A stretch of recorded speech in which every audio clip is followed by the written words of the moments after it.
Bueno, al fin llegó el día en que estamos con Dora. Yo les cuento. Si quieren vamos arrancando porque si no se va a hacer tarde y todas tenemos que seguir haciendo cosas. Si les parece, mujeres sin corsé y mujeres de cava, ¿sí?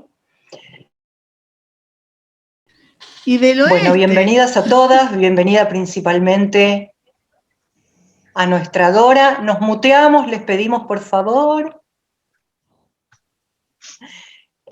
Ahora quiero contarles básicamente que, la verdad, estuvimos pensando mucho cómo presentar a Dora. Tengo su currículum, por supuesto, pero la verdad es que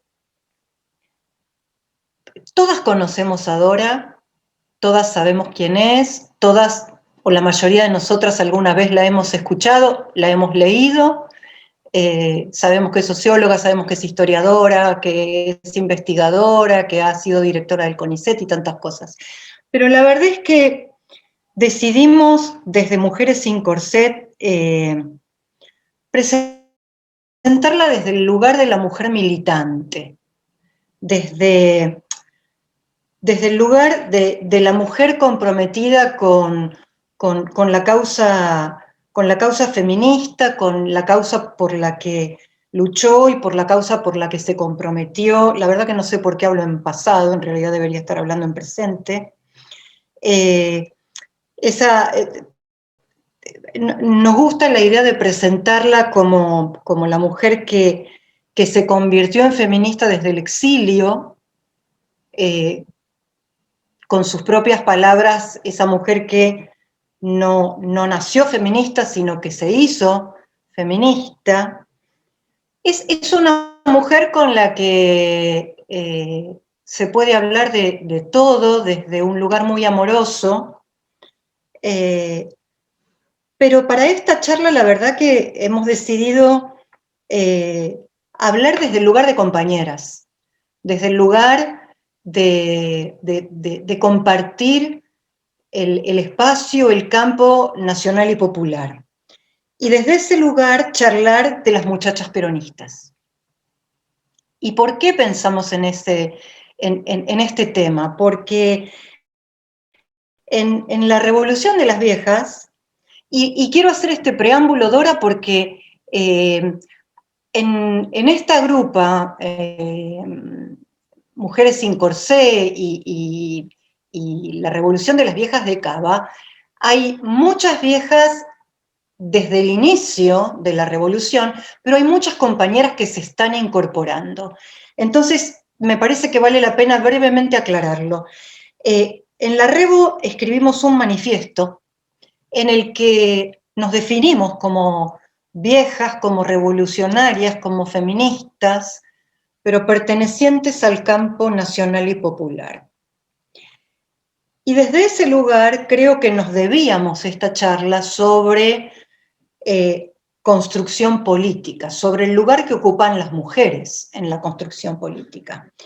Y sentimos que tal vez en apariencia hoy es fácil hablar de las mujeres en la política, en tiempos de marea verde, de militancias renovadas.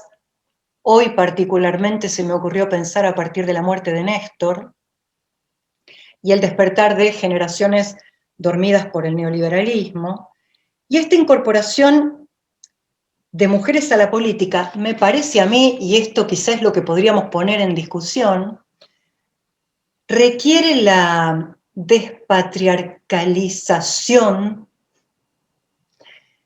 de las organizaciones y de los movimientos políticos, incluido el nuestro, ¿no? El de la Revolución de las Viejas, porque seguimos de alguna manera atravesadas por, vamos a decirlo así, por espadas invisibles, patriarcales, que se resisten a salir de nuestras cuerpas y de nuestros pensamientos y que de alguna manera tenemos que poner en palabras. Y qué mejor que tenerla Dora para poder poner en palabras estas cuestiones. Por eso las mujeres sin corsé creemos que revisar nuestra historia, incluso la reciente, colabora para nuestra deconstrucción.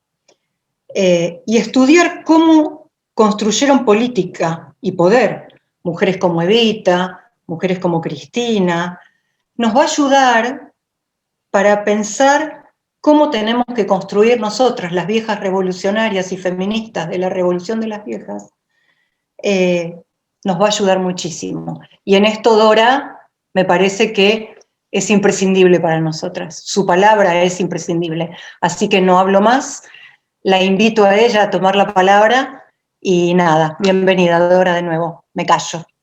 La palabra es toda tuya. Bueno, muchísimas gracias por esta tarde-noche, siempre un poco mágica, la posibilidad de encontrarnos a través de lo telemático, ¿no? No deja de tener algunos elementos de una cierta malla mágica, ¿no? Bueno, muchas gracias, Sandra. Pido disculpas por haber atrasado un poco, pero bueno, este encuentro, y agradecer una vez más profundamente la posibilidad de estar en un contacto que es social, no es físico, pero es enormemente social. Así que vamos a las cosas.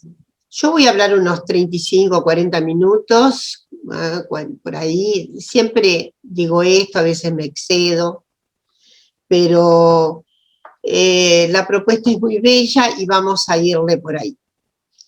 A mí me gustaría decirles que la Argentina, particularmente la sociedad argentina, es una sociedad en donde de manera muy manifiesta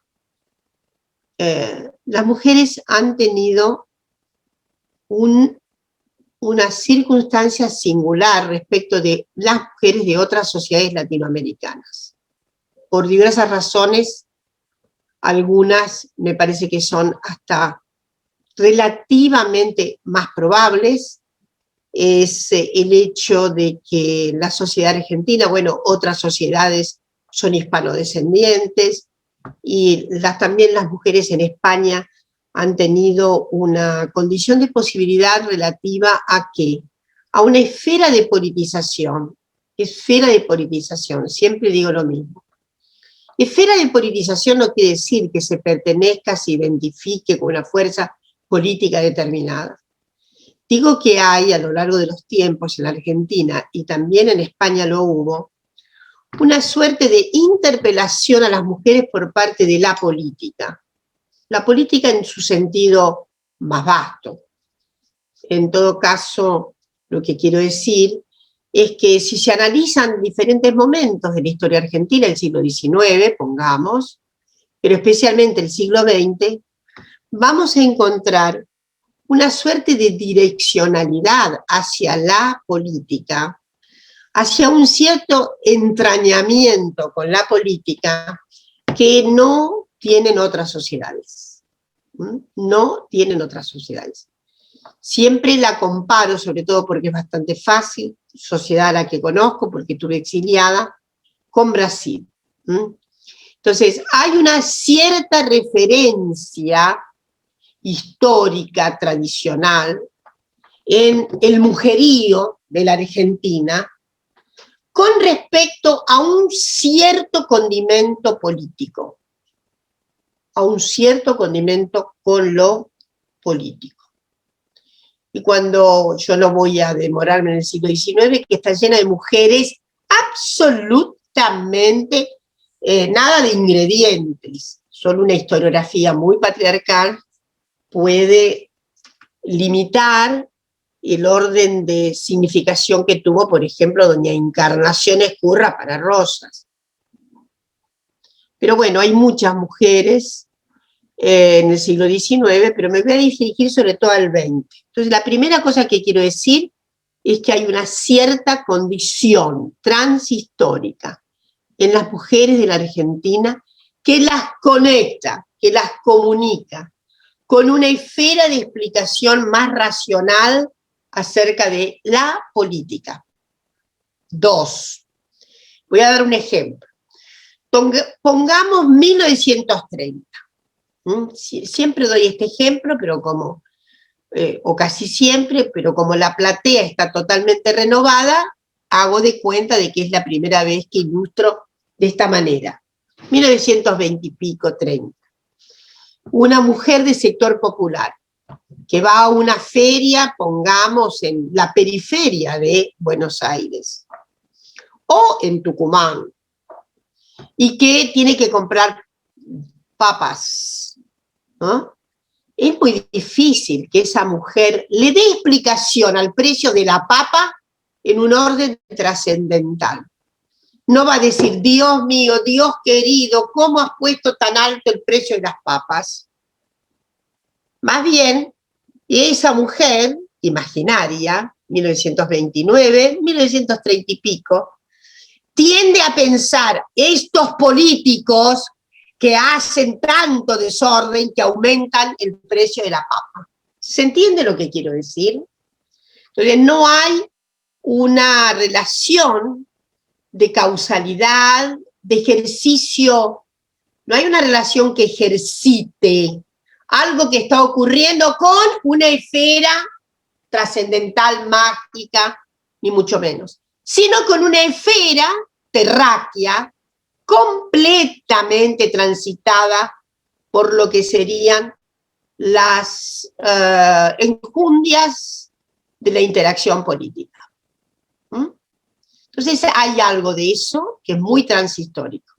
Por eso no puede sorprender de algún modo, y ya voy a la estación Evita, que cuando emerge Evita, que es efectivamente una figura excepcional, es una figura excepcional en América Latina, lo es también tal vez planetariamente, pero considerando América Latina no se encuentran en los mismos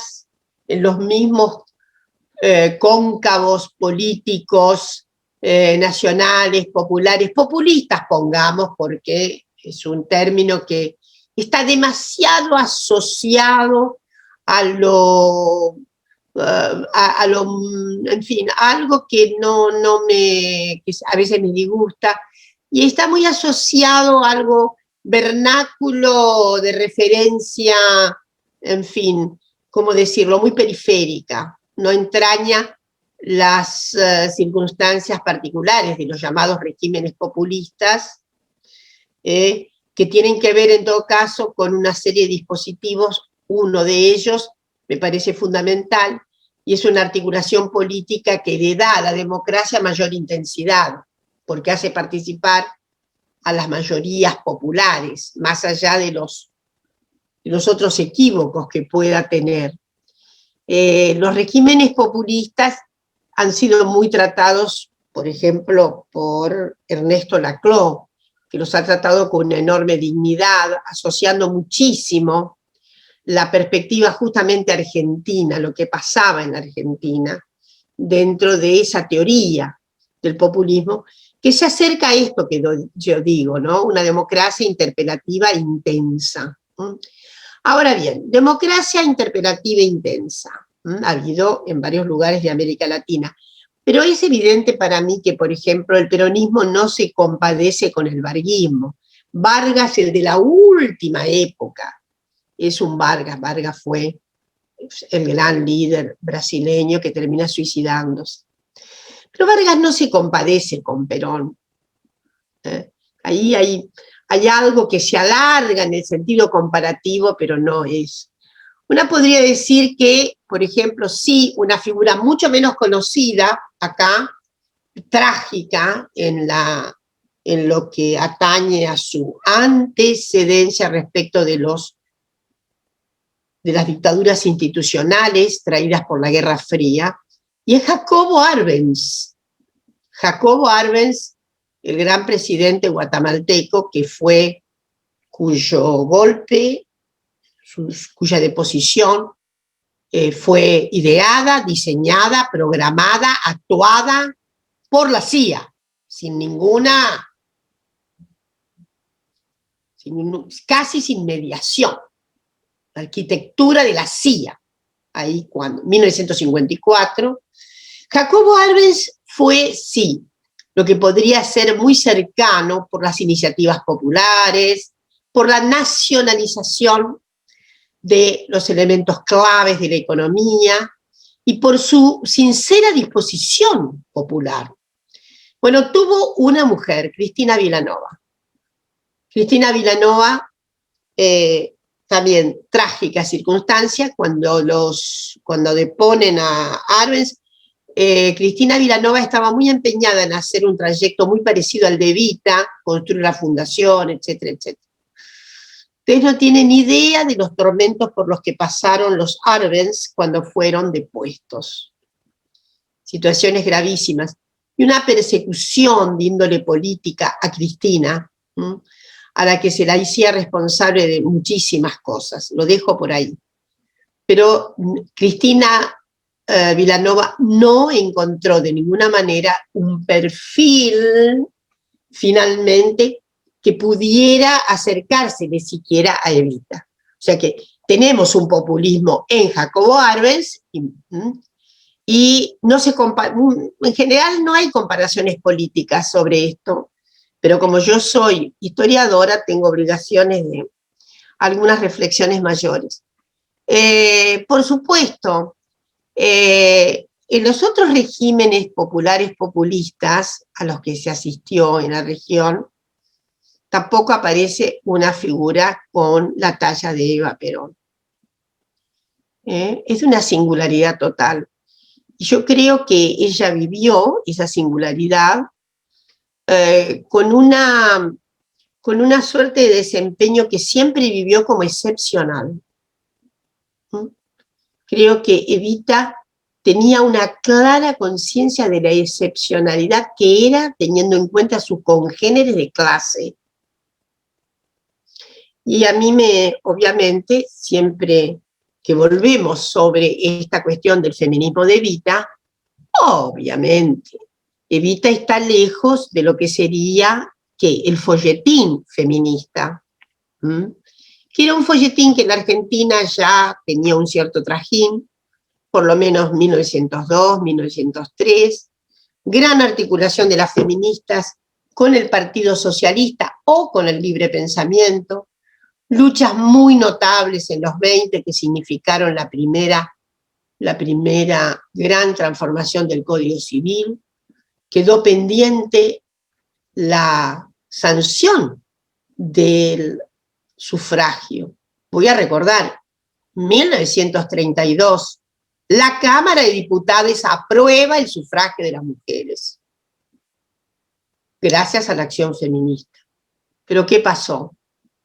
Nunca fue tratada la media sanción de diputados en el Senado de la Nación. Nunca.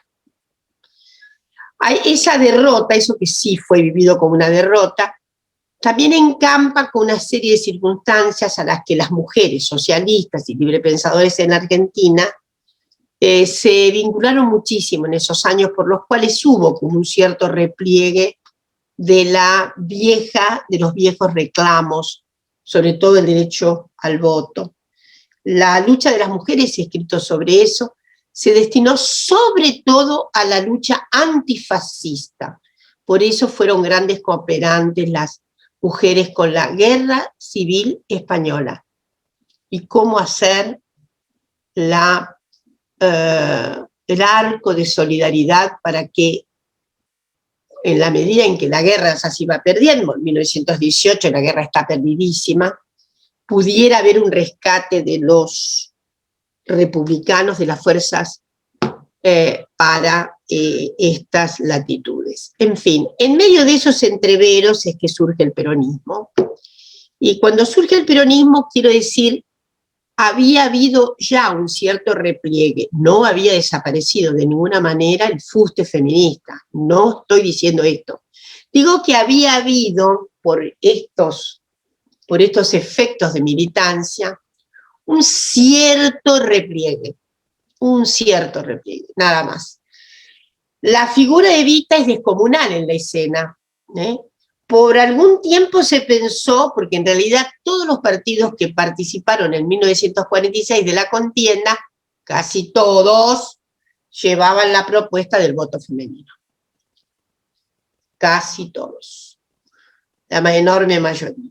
Pero ahí lo que quiero decir es que nos encontramos en general con una historiografía que le ha dado mucho desempeño a la propia figura del general de Perón en la cuestión del voto.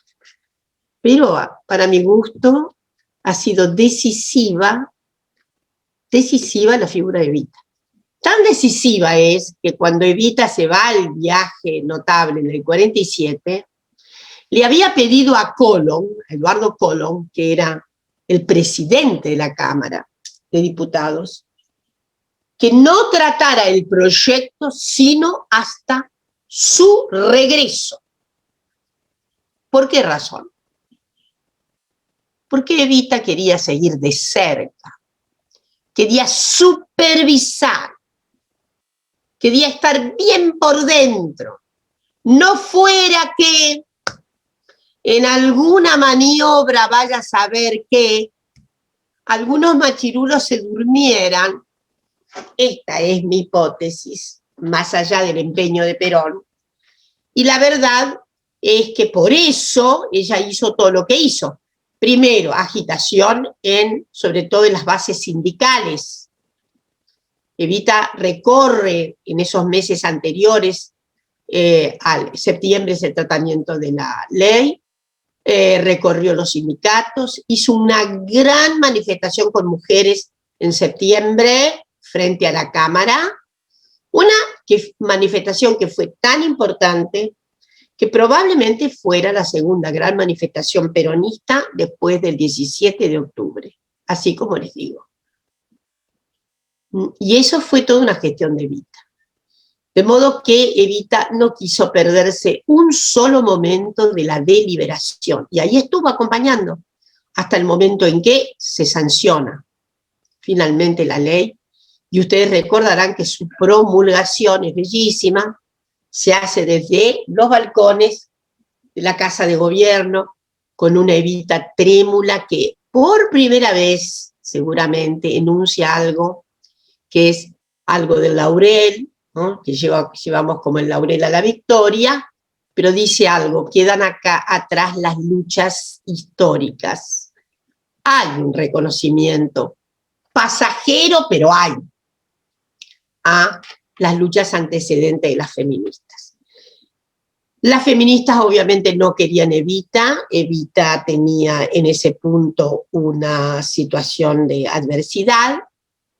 Una queridísima colega norteamericana, Donna Guy, que es mi íntima amiga, ha recuperado 3 figuras del feminismo que se tornaron, que auxiliaron de alguna manera, que se tornaron adherentes al peronismo, etcétera, etcétera. Obviamente 3 figuras es poco para una leva de feministas como en aquel momento. La otra cuestión, debo desmentir, no hubo ninguna oposición por parte de las socialistas a la implementación de la ley. No ha habido tal cosa. Más bien lo que hicieron las socialistas fue crear un aparato para que hubiera una gran difusión acerca de cómo votar, etcétera, etcétera, etcétera. Si se lee bien La razón de mi vida, y ustedes seguramente lo han hecho, encontrarán que Evita tiene un repertorio respecto del feminismo de mucha reserva. Muchas reservas. Muchas reservas. Piensa de las feministas un poco lo que imagino el propio general piensa. Pero hay algo que es inexorable, incontestable. Y es que Evita, lo digo a menudo, y lo voy a repetir una vez más, es incontestable que siempre tuvo una identidad energúmena. Energúmena identidad con 2 circunstancias que jamás la abandonaron. Su energúmena identidad de clase, que jamás la abandonó, y su energúmena identidad con la condición de las congéneres. Esto es notable, tanto es así que en la acción de la Fundación Eva Perón lo que se destaca Sí, su acción con la niñez, su acción con la ancianidad, pero Evita sobre todo hizo una obra relacionada con las mujeres. Con las mujeres trabajadoras. De modo que hay algo en que, como dice una queridísima amiga y colega, que es como una hija, bueno, Evita no fue feminista así de cartilla. ¿Y qué? ¿Y qué? No era, de todas maneras, no era la única que en aquel momento tenía reservas, etcétera, etcétera. Pero lo que importa es su acto político, práctico, respecto del voto y respecto de la enorme anuencia de apoyo a las mujeres que significó la Fundación Eva Perón. Entonces, muere muy joven, muy joven, y la otra cuestión que le debemos a Evita, que no puedo dejar de mencionar, es que sí, en el repertorio de las democracias intensas, de las democracias populistas, pongamos, de América Latina, la singularidad de Evita tiene otra incrustación, tiene otro relieve. ¿Cuál es? Y es que con la figura de Evita en la Argentina, de ese tránsito de los años peronistas, el poder tuvo un afinamiento cuasi femenino. Habida cuenta la devoción popular política dedicada a Evita. ¿Quién no va a recordar el famoso cabildo? Aquellas multitudes pidiendo por ella. Este es el otro fenómeno, ¿eh? No se iba a encontrar en América Latina tan fácilmente una devoción, un depósito de la política en la figura de una mujer. Un depósito de la política en la figura de una mujer. Esa es también parte de nuestra inmensa tradición. En fin, voy a ir más rápido. Lo que quiero decir es que el partido político sí disputa con absoluta enjundia esa idea de amigabilidad, de puente, porque la propia Evita hizo un puente. No hace mucho tiempo una periodista me preguntó, no recuerdo bien cómo era la frase, la pregunta, esta cuestión de los machirulos persistentes en el PJ. Y yo dije, el PJ, de todas maneras, más allá de los límites, es la fuerza política que más amigabilidad, que más empatía forzosa tuvo con las mujeres. No más no sea que por esa columna vertebral que fue Eva Perón.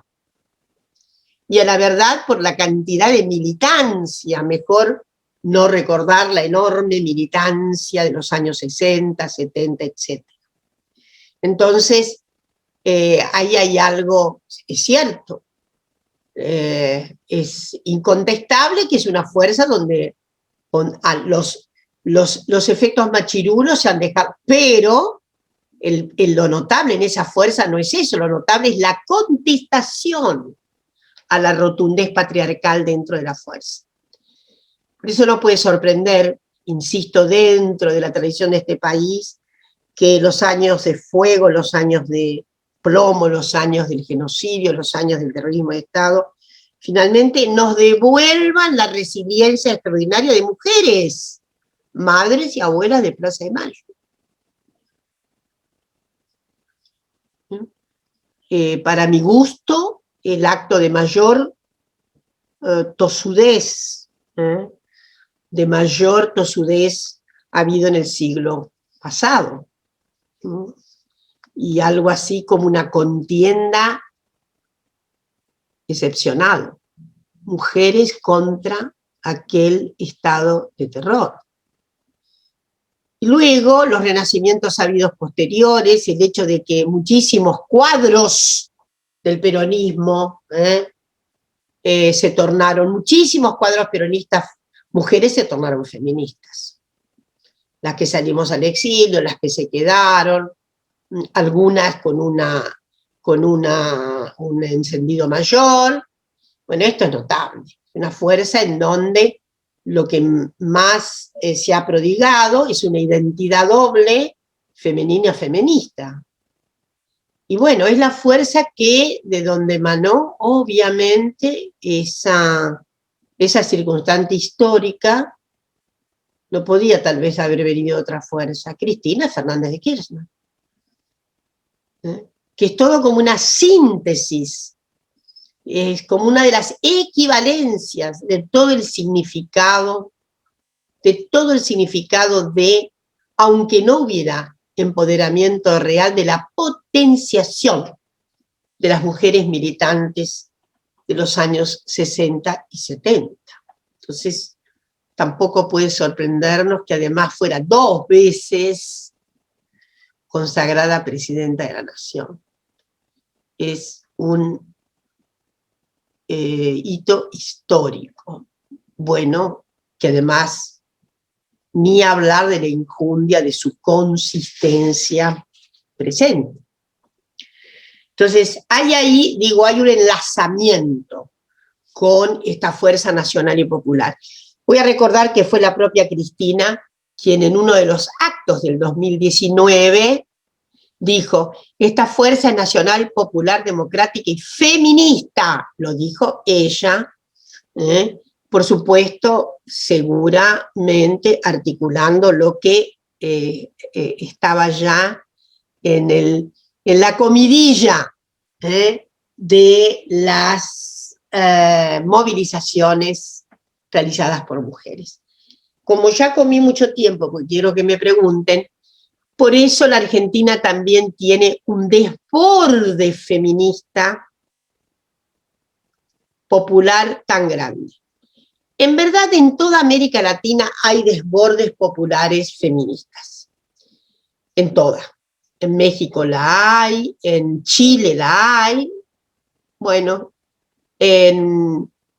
especialmente en Chile y en Colombia también.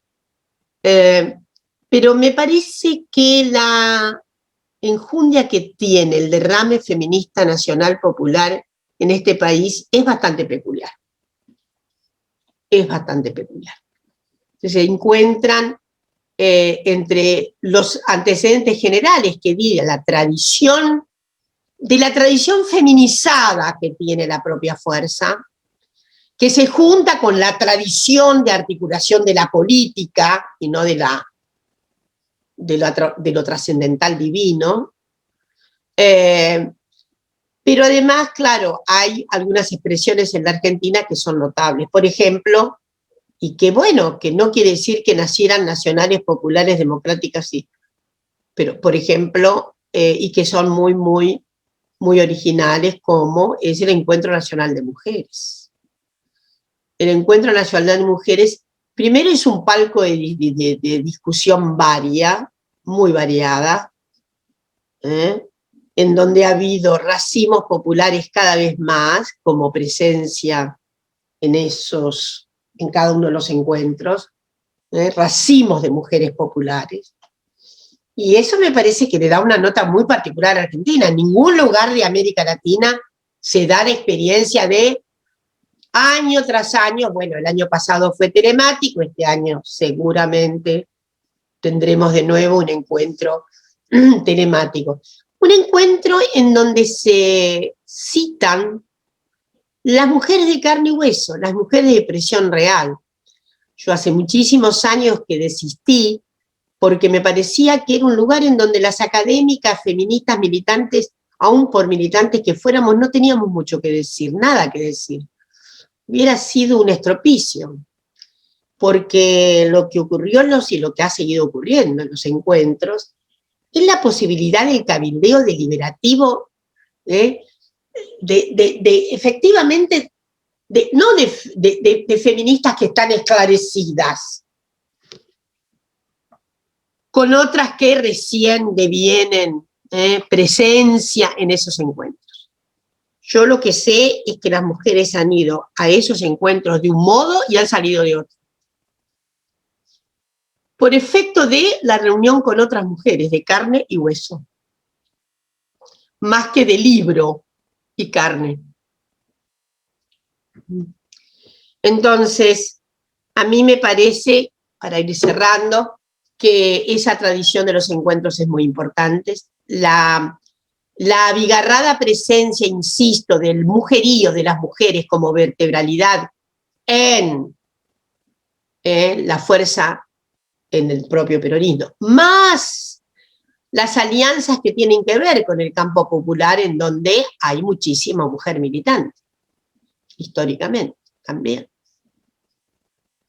Y que más allá de los contornos seguramente machirulos que existen con torneos y figuras, la verdad es que el salto cuántico que dieron las mujeres en esta fuerza es notable, que finalmente consigue ser un ariete fundamental para la retomada del poder en diciembre del 2019, y sí, me parece, obligando a un compromiso fundamental en esta nueva era de gobernanza, que para mí es un ciclo nuevo, es un cambio de época notable, en donde podríamos decir que, más allá de todas las vicisitudes, dificultades, obstáculos, aciagas circunstancias pandémicas, predomina una soberbia ancla de principios, una ancla soberbia de principios, y que en ese ancla de los nuevos principios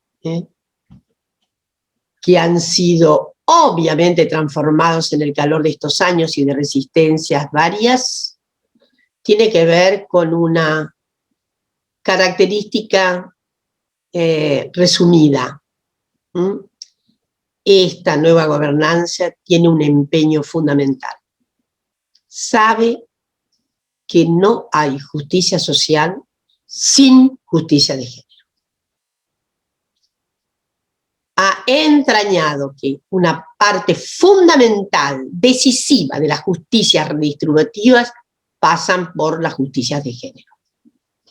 Pasan por aniquilar las fórmulas más ignominiosas de la violencia ejercida contra las mujeres y las fórmulas más ignominiosas de discriminación y de disminución del estado de ciudadanía fundamental que deben tener todos, todas, todes en nuestro país. Yo estoy absolutamente segura de que hay un empeño matricial en efectivamente constituir justicia social con justicia de género. Entonces quedo por aquí, preguntas, cuestiones. Ahí estamos. Bueno, compañeras, gracias, Dora. Muchas gracias. Abrimos unas preguntitas, la que quiera ir preguntando por el chat, por favor. Yo estuve tan obnubilada con las palabras de Dora que me olvidé de escribir en el chat si querían preguntar, perdón. Estuve floja. No importa. ¿Nadie? Gaby Díaz. Ahí, Gaby, te levantó la mano. Todo tuyo, Sofi. ¿Sofi o yo? No, que Sofi se encarga de dar la palabra, porque yo soy muy bestia para esto. Y Natalie también quiere. Buenas noches y hola y gracias. Hagámoslo cortito, por favor, porque Dora tiene que... Dos preguntas quiero hacerte, Dora.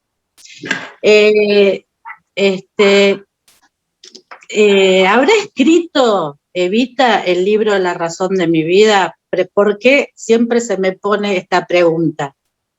porque no tiene nada, para mi gusto, no tiene nada que ver el libro con lo que ella hizo, fue y demostró ser. Además, esto es una idea mía, como fue escrito en el año 51 y venían las elecciones de Perón, bueno, esa es una pregunta.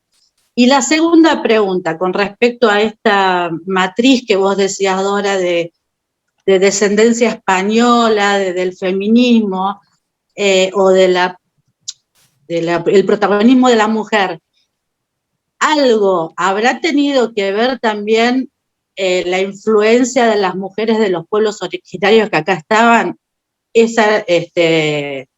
Son las dos preguntas. Gracias. Bueno, te respondo, Gaby. Evita no escribió, pero escribió.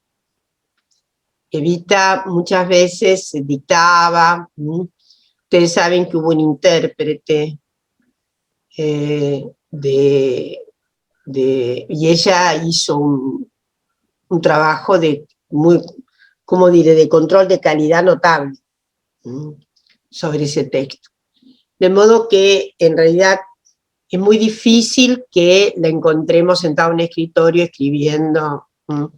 Es muy probable, sí, lo que se tomaban eran notas de lo que ella decía. Hay una linda cuestión, en esa época yo no sé en qué estado estaba el grabador, que después pero es muy difícil que hubiera ese adminículo. Lo que había sí era una toma de reflexiones. Sí, es probable, pero el libro tiene mayor sofisticación probablemente, pero en realidad en los tópicos que Evita quiso que se tratara, estaban. Es probable que aparezcan otros que tal vez no estaba tan de acuerdo, pero los tópicos que ella quiso que se trataran en el texto se cumplieron, porque, insisto, ella hizo un control de calidad grande sobre el libro. 2, la influencia de los pueblos originarios es un problema, porque efectivamente ahí hay una cuestión de justamente de dificultad de tomar la palabra por parte de las mujeres de los pueblos originarios. Mucha dificultad de tomar la palabra. Esto no quiere decir dificultades, obviamente, por su situación de mayor opresión, etc. Pero es muy probable que también hubiera en una reflexión politizada, argumentativamente politizada en mujeres que descendían de troncos originarios. Pero bueno, lo que quiero decir es que hay una mayor dificultad en esto de tomar la palabra. No es lo mismo tomar la palabra para una mujer de clase media urbana que tomar la palabra para una campesina o tomar la palabra para una mujer que efectivamente en aquellas condiciones temporales tenía muchísimo menos probabilidades de ser escuchada en un ámbito que no fuera el propio. Pero la verdad es que hay que trabajar mucho sobre estas cuestiones. Hay que trabajar. Sobre todo porque hay sí una descendencia mestiza. Pueden ser que las hijas, que a lo mejor se miscigenaron, etcétera, pero bueno, nuestra Argentina andina es una Argentina que tiene pueblo originario y un mestizaje importante. Así que es excelente la cuestión, digo, en las condiciones muy de mujer campesina, de pueblo originario y con las circunstancias de opresión, ¿no? Sobre todo de gran opresión que había en comarcas conservadoras, ¿no?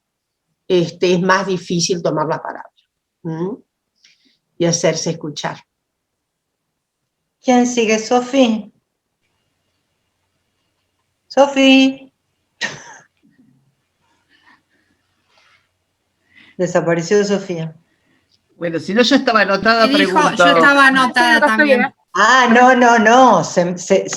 La granja se me retobó. pero se les cortó. No, se me trabó un poco, pero nunca me fui. Ah, Están todas anotadas. Que ahora Ya terminé. quieren hablar todas juntas las Dale. locas estas. Está Natalie, después Mónica, Julia y Celeste. Hasta ahí tengo anotado. Natalie. Bueno, Así que buenas tardes y noches a todos, a todas, a todes.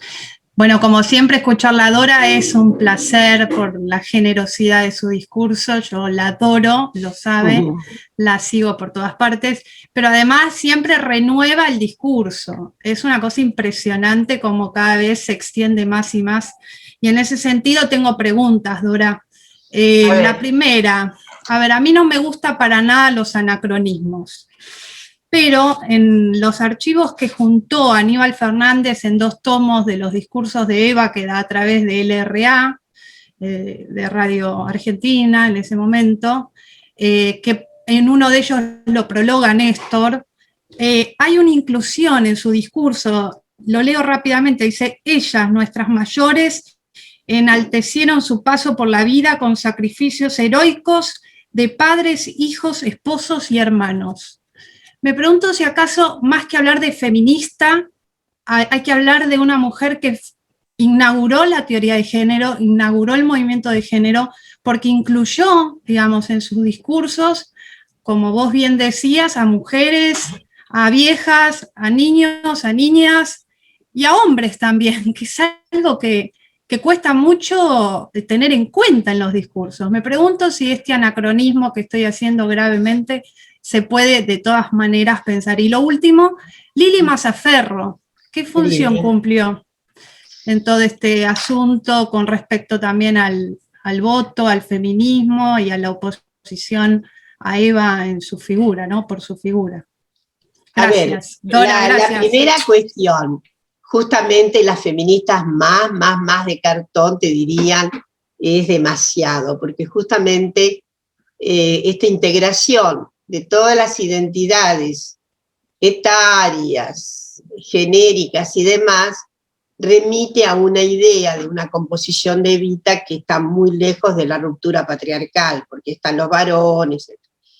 La ruptura patriarcal de Evita se ve en otros sintagmas de ella.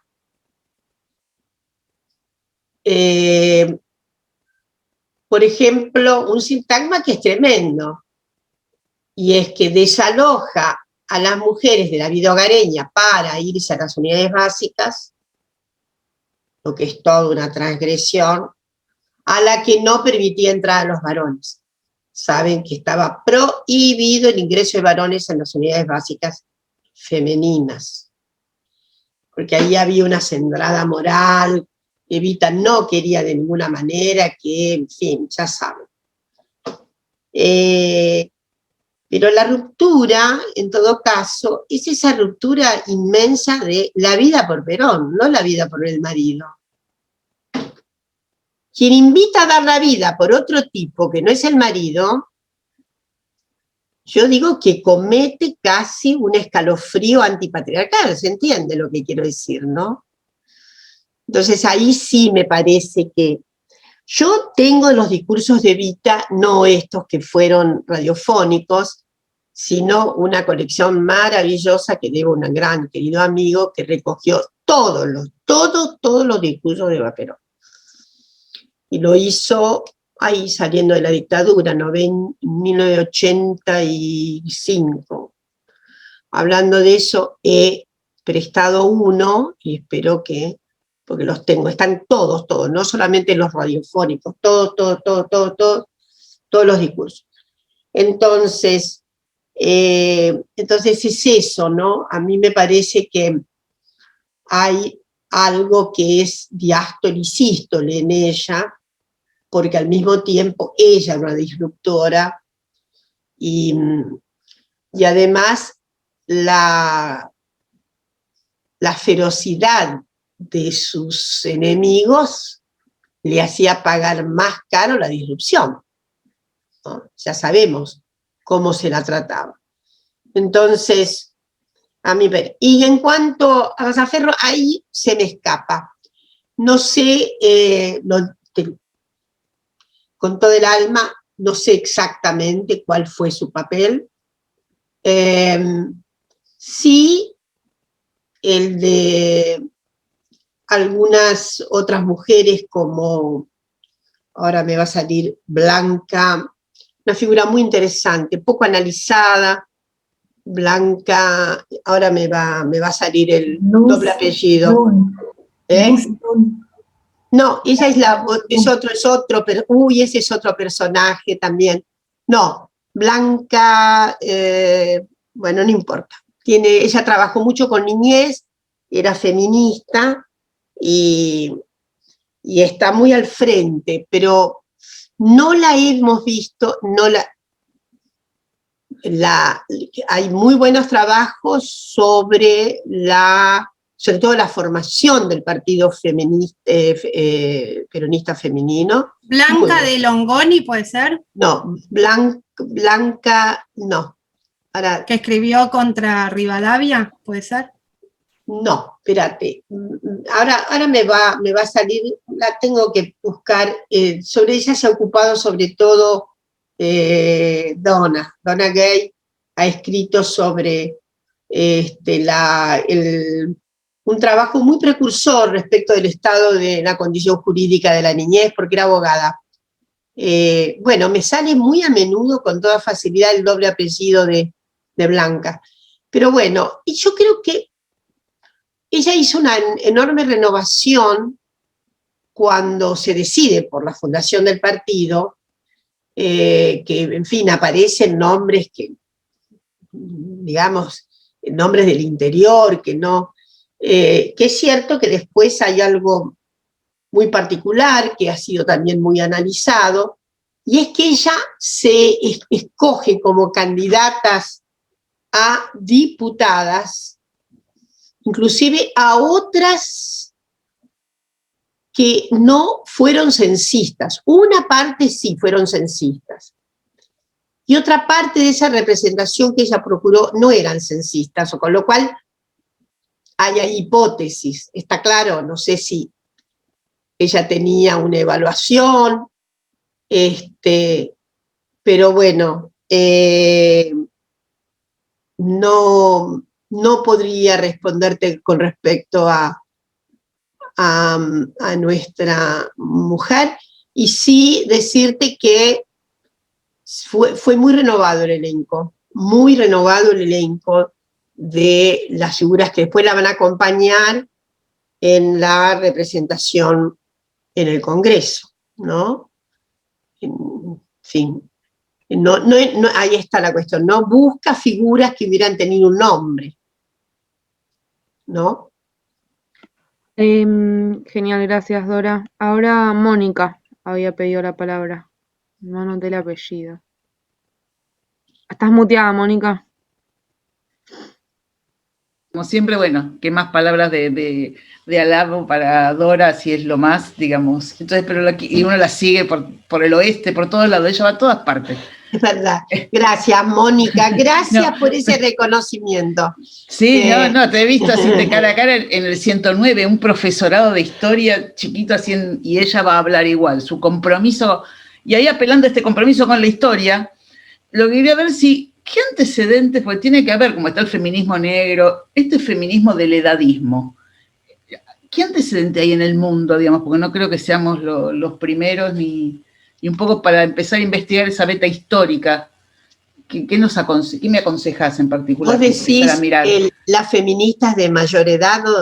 O viste que ahora estamos con el antiedadismo y bueno, sí, este tipo de opresión y el viejismo. Pero vos decís, no, bueno, hay un trabajo, a ver, hay mucho trabajo académico con relación a la vejez, digámoslo, ¿no? Hay un trabajo enorme de Simone de Beauvoir. Simone de Beauvoir escribió un libro impresionante sobre la vejez. Pero bueno, hoy hay mucho trabajo, y bueno, que refiere en diferentes contextos, porque obviamente, porque el chiste es que ahí está la cuestión.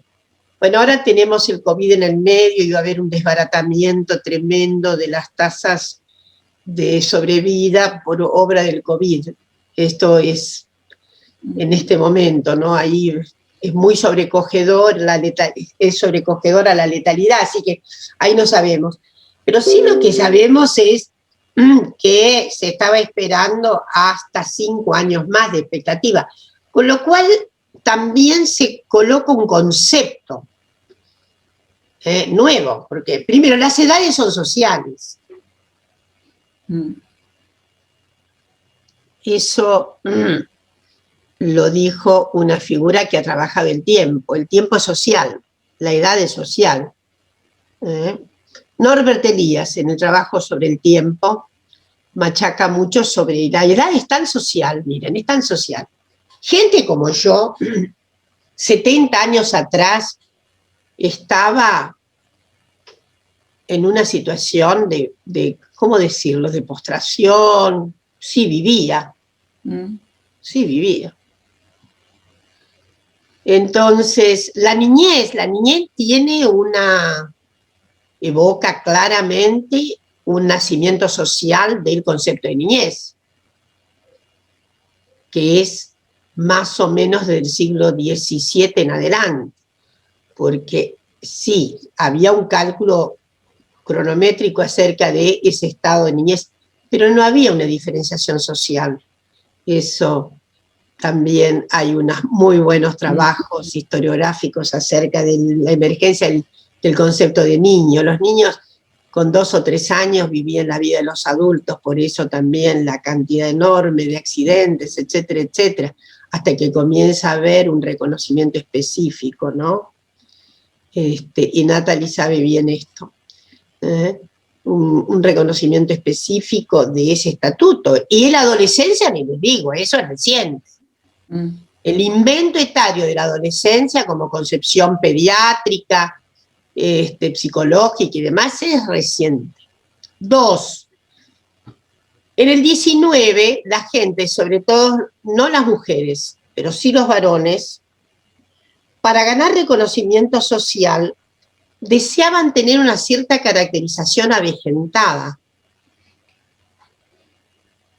porque era lo que les daba un cierto reconocimiento social. Hoy, imagínense a quién se le va a ocurrir caracterizarse más como persona vieja.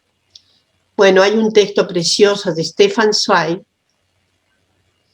Stefan Zweig muere trágicamente, es un gran novelista de origen alemán que finalmente cree que va a ganar Hitler y se suicida. Pero tiene una conmovedora, no está tan de moda. Cuando yo era muy joven leí a Stefan Zweig porque era de rigor, ahora ya no.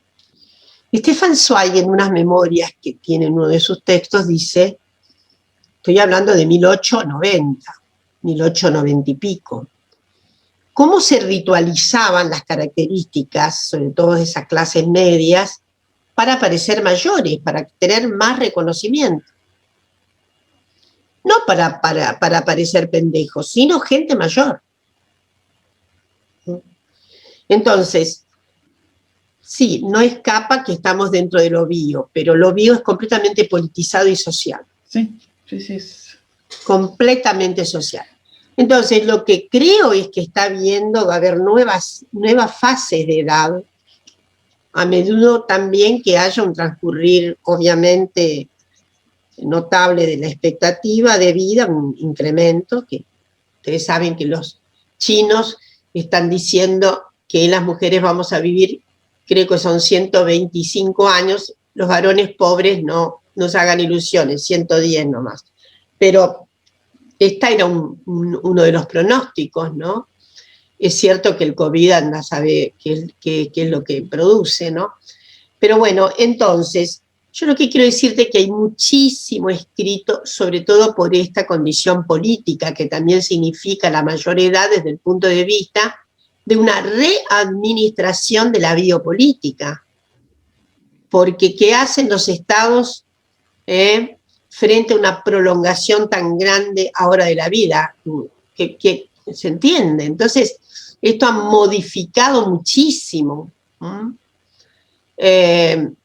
Y entonces, pero si querés te digo, en la Argentina también hay especialistas en esto y de todo.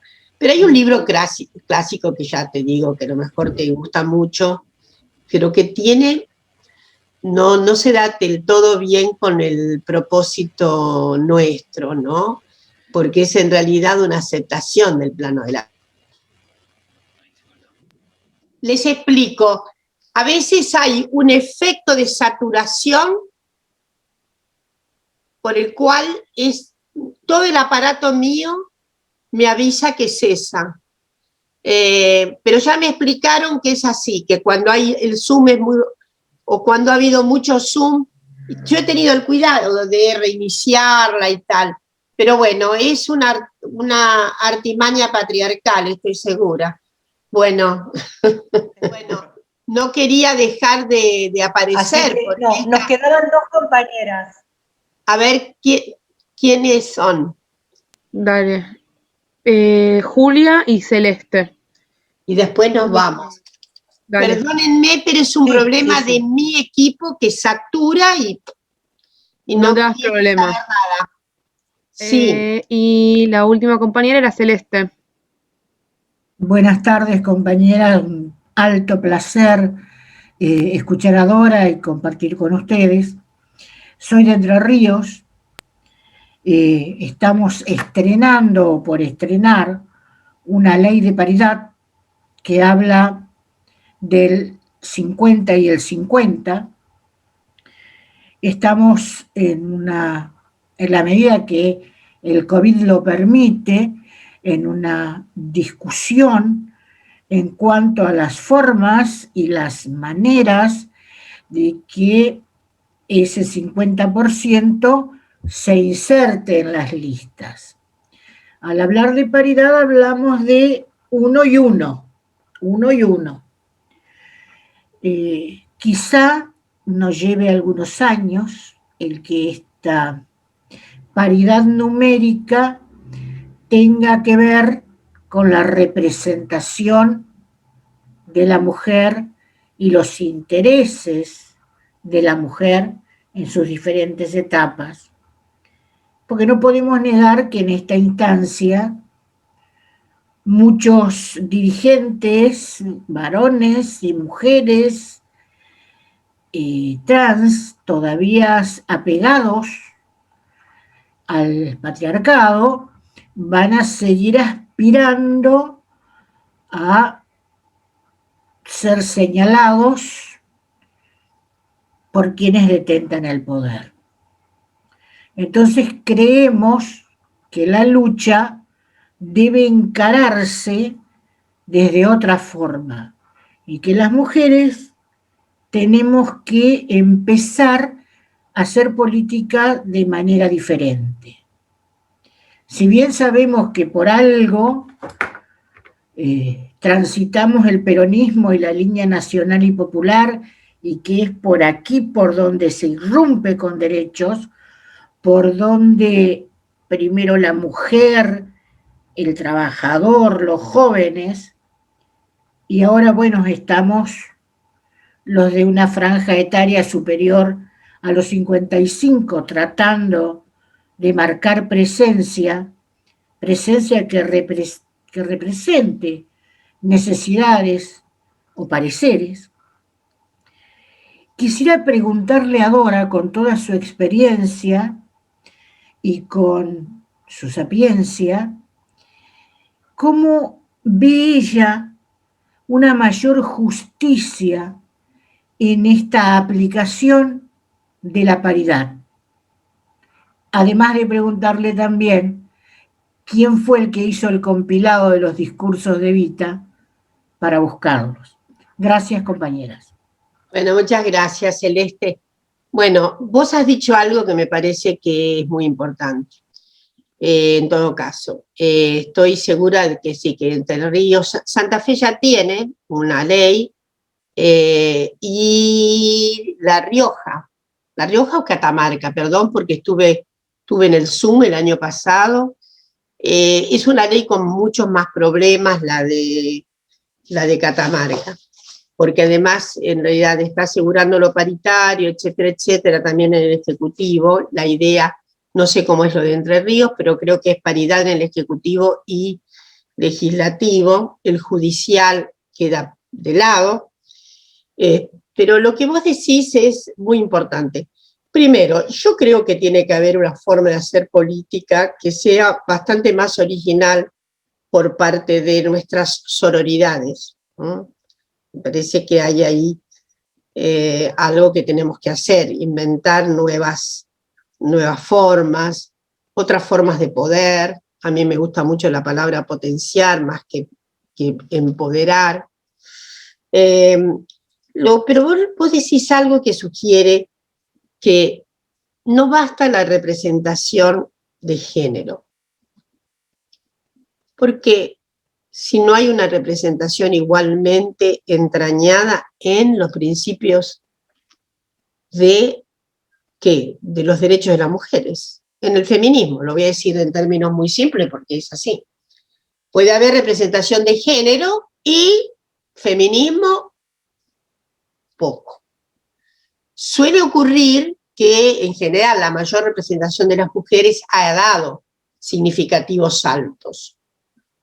No me escapa que no hubiéramos tenido ley de aborto si no hubiéramos tenido una mayor representación de las mujeres. Entonces, yo creo que no se pueden dar recetas para cada lugar, pero mi receta básica es que las mujeres tienen que ser más sororas a la hora de la representación política. Tiene que haber una procura de mejor entendimiento acerca de, los lugares, las oportunidades en donde, en fin, no se boicotee a la compañera, ¿no? A menos que haya encendidos motivos para hacerlo, ¿no? Entonces, yo creo que lo que necesitamos es más representación feminista junto con la mayor representación de género. Más mujeres con perspectiva de género, eso es lo que quiero decir. Más mujeres que tengan potenciación en términos de avanzar en los derechos de las mujeres, ¿no? Así que no se pueden dar consejos si no es región por región. Entonces, pero es un avance enorme. Tener una ley paritaria es un avance inmenso. Así que va a haber que festejarlo, ¿eh? Y después, bueno, eso, acompañar sororamente a las compañeras, ¿no? Me ha dado una pequeña alergia. Bueno, Celeste y compañía. Ahora sí que me voy a preparar la otra parte de la jornada de hoy. La Dora, por favor, Dora, a descansar. Te dejamos libre de toda libertad. Así que les mando un abrazo, sigan sin corset, bien libres, ¿eh? Y con relación justamente al detalle de la edad, siempre un término social y no biocronométrico, siempre es un tal solo. Hay gente de 20 años que es muy vieja. Sí. No define nada. No define nada. No Sí, define el nada. estado de salud y demás es bastante más envidiable, pero en fin, lo que quiero decir es que en todo caso es un término social, las edades son sociales y no biológicas.